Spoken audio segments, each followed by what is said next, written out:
ఒక రోజు రోడ్డు పక్కన ఒక చిన్న పిల్లవాడు ఆకలితో ఏడుస్తున్నాడు. అటుగా వెళుతున్న బిచ్చగత్తె ఏడుస్తున్న పిల్లవాడిని చూసి, అయ్యో చిట్టి కన్నా, నిన్ను ఎవరు వదిలేశారు అంటూ అక్కున చేర్చుకుంది. ఆ బిచ్చగత్తె ఆ బిడ్డకు తల్లి అయి బిచ్చమెత్తుకొని మరి పెంచసాగింది. కొన్నాళ్లకి ఆ బిచ్చగత్తె చనిపోవడంతో పిల్లవాడు మరల అనాథ అయ్యాడు. మొదట్లో అడుక్కోవడానికి తన మనసాక్షి అడ్డు వచ్చింది. తన మనసాక్షికి ఆకలికి మధ్య పెద్ద యుద్ధమే జరిగింది. కాని చివరికి గెలిచింది మాత్రం ఆకలే. చెయ్యి చాపక తప్పలేదు. కాలక్రమేణా ఆ పిల్లవాడు అడుక్కునే స్థాయి నుండి లాక్కునే స్థాయికి ఎదిగాడు. కొన్నేళ్లు గడిచాయి. ఎప్పటికప్పుడు సంపాదించిన చిల్లరని నోట్లుగా మార్చుకుంటూ తిరిగి అడుక్కునే జీవించేవాడు. ఒకరోజు చెరువులో స్నానం చేయడానికి వెళ్లి సబ్బుకి బదులుగా చెరువులో అడుగున ఉన్న మట్టిని బయటకి తీస్తాడు. ఆ మట్టితో పాటు నీలం రంగు రాయి ఒకటి బయటకి వస్తుంది. అదేదో కొత్తగా మెరుస్తూ ఆకర్షణీయంగా కంపించడంతో మెడలో వేసుకున్నాడు. రోజులాగే ట్రాఫిక్ సిగ్నల్ దగ్గర అడుక్కుంటూ ఉంటాడు. వేరే వాహనం లైట్ ఆ నీలం రంగు రాయి మీద పడి ఆ రాయి మెరవటం కారులో కూర్చున్న వ్యక్తి గమనిస్తాడు. ఈలోపు గ్రీన్ సిగ్నల్ పడటంతో అక్కడి నుండి వెళ్లిపోతాడు. ఆ వ్యక్తి ఒక వజ్రాల వ్యాపారి కావడంతో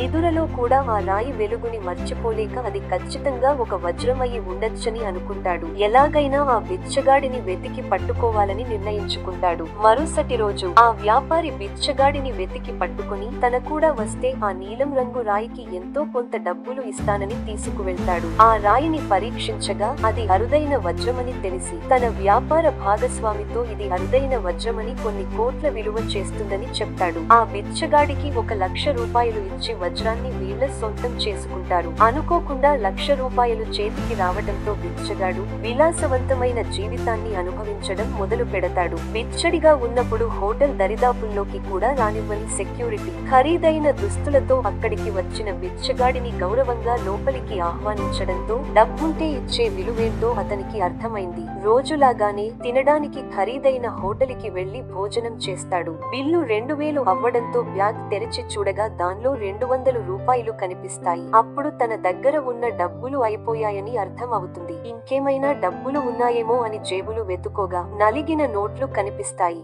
అది తాను చిన్నప్పటి నుండి అడుక్కొని ఖర్చు కూడా పెట్టుకోకుండా దాచిన డబ్బు. అంత కష్టపడి సంపాదించిన డబ్బుని ఖర్చు పెట్టడం ఇష్టం లేక అక్కడి నుండి బిల్లు కట్టకుండా పారిపోతాడు. కష్టపడి సంపాదించుకున్న డబ్బు విలువ తెలుసుకున్న వాడై అతను సంపాదించుకున్న డబ్బులతో పండ్ల వ్యాపారం మొదలు పెడతాడు. అత్యాశకు పోయి ఖరీదైన వజ్రాన్ని అతి తక్కువ ధరకి దక్కించుకున్న వ్యాపారిని దాన్ని అమ్ముతుండగా పోలీసులు పట్టుకున్నారు. అది పురాతనమైన వజ్రమని ప్రభుత్వం స్వాధీనం చేసుకుంది.